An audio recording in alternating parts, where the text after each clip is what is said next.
ಇವತ್ತಿನ ದಿನ ಗಾಂಧಿ ಚೌಕ್ ಪೊಲೀಸ್ ಠಾಣೆಯ ಮದಿನಾ ನಗರದಲ್ಲಿ ಈ ಭಾಗಪ್ಪ ಹರಿಜನನ ಮನೆ ಇದೆ. ಸುಮಾರು 9:20 9:30 ಸಮಯದಲ್ಲಿ ಯಾರೋ 4-5 ಜನ ಒಂದು ಆಟೋದಲ್ಲಿ ಬಂದು ಭಾಗಪ್ಪ ಹರಿಜನನ ಮೇಲೆ ಅಟ್ಯಾಕ್ ಮಾಡಿದ್ದಾರೆ.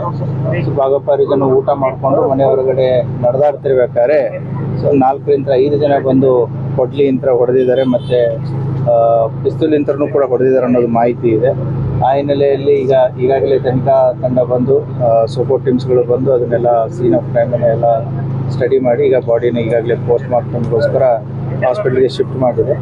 ಸೊ ಆದಷ್ಟು ಬೇಗ ಆರೋಪಿಗಳನ್ನ ಪತ್ತೆ ಮಾಡಲಾಗುತ್ತೆ. ಸರ್, ಇನ್ಸಿಡೆಂಟ್ ಕೈ ನೋವು ಕಟ್ಟಾಗಿದೆ ಅದು ನೋಡಬೇಕು. ನೇಚರ್ ಆಫ್ ಇಂಜುರೀಸ್, ಬಾಡಿ ಮೇಲೆ ಇಂಜುರೀಸ್ ಇದೆ. ಸೊ ಎಕ್ಸಾಕ್ಟ್ಲಿ ಎಲ್ಲೆಲ್ಲಿ ಇಂಜುರೀಸ್ ಆಗಿದೆ, ಏನಾಗಿದೆ ಅನ್ನೋದು ನಮಗೆ ಪೋಸ್ಟ್ ಮಾರ್ಟಮ್ದಲ್ಲಿ ನೋಡ್ಬೇಕಾದ್ರೆ. ಜನರ ತಂಡ ಬೈಕ್ ಅಲ್ಲಿ ಬಂದಿತ್ತು, ಲೈಟ್ ಎಲ್ಲ ತೆಗೆದಿದ್ರು, ಮತ್ತೆ ಗುಂಡಿನ ಶಬ್ದನೂ ಕೇಳಿದೆ ಅಂತ ಹೇಳ್ತಾ ಇದ್ದಾರೆ ಸ್ಥಳೀಯರು. ಅದು ಎಷ್ಟು ಜನ ಬಂದಿದ್ರು ಅನ್ನೋದು ಇನ್ನೂ ನಿಖರವಾದಂತ ಮಾಹಿತಿ ಇಲ್ಲ. ಈಗ ಮನೆಯವರು ಹೇಳಿದ ಪ್ರಕಾರ 4-5 ಜನ ಅಂತ ಹೇಳಿದ್ದಾರೆ. ಗುಂಡಿನ ಶಬ್ದ ಅದನ್ನು ಹೇಳಿದ್ದಾರೆ.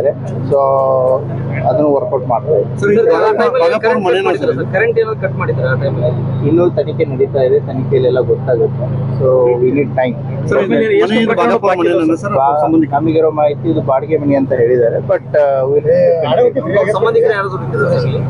ಇನ್ನೂ ನಮಗೂ ಅದು ಸಂಪೂರ್ಣ ಮಾಹಿತಿ ಇಲ್ಲ. ಸೊ ಯಾರಿದ್ದಾರೆ ಯಾರಿಲ್ಲ ಅದನ್ನು ಕೂಡ ಚೆಕ್ ಮಾಡ್ತೀವಿ. ಸೊ ತನಿಖೆಯಲ್ಲಿದೆ. ಎಷ್ಟು ಕೇಸ್ ಬಾಕಿ ಇತ್ತು? ಭಾಗಪ್ಪನ ಮೇಲೆ ಸುಮಾರು 10 ಕೇಸ್ ಇದೆ. ಇವನಲ್ಲಿ 6 ಮರ್ಡರ್ ಕೇಸಸ್ಗಳಲ್ಲಿ ಇವನು ಅಕ್ಯೂಸ್ಡ್ ಇದ್ದ. ಒಂದು ಅಟೆಂಪ್ಟ್ ಟು ಮರ್ಡರ್ ಕೇಸಲ್ಲಿ ಅಕ್ಯೂಸ್ಡ್ ಇದ್ದ, ಒಂದು ಆರ್ಮ್ಸ್ ಆ್ಯಕ್ಟಲ್ಲಿ ಅಕ್ಯೂಸ್ಡ್ ಇದ್ದ. ಸುಮಾರು 1999 ಒಂದು ಕ್ರಿಮಿನಲ್ ಹಿಸ್ಟ್ರಿ ಸ್ಟಾರ್ಟ್ ಆಗಿದೆ.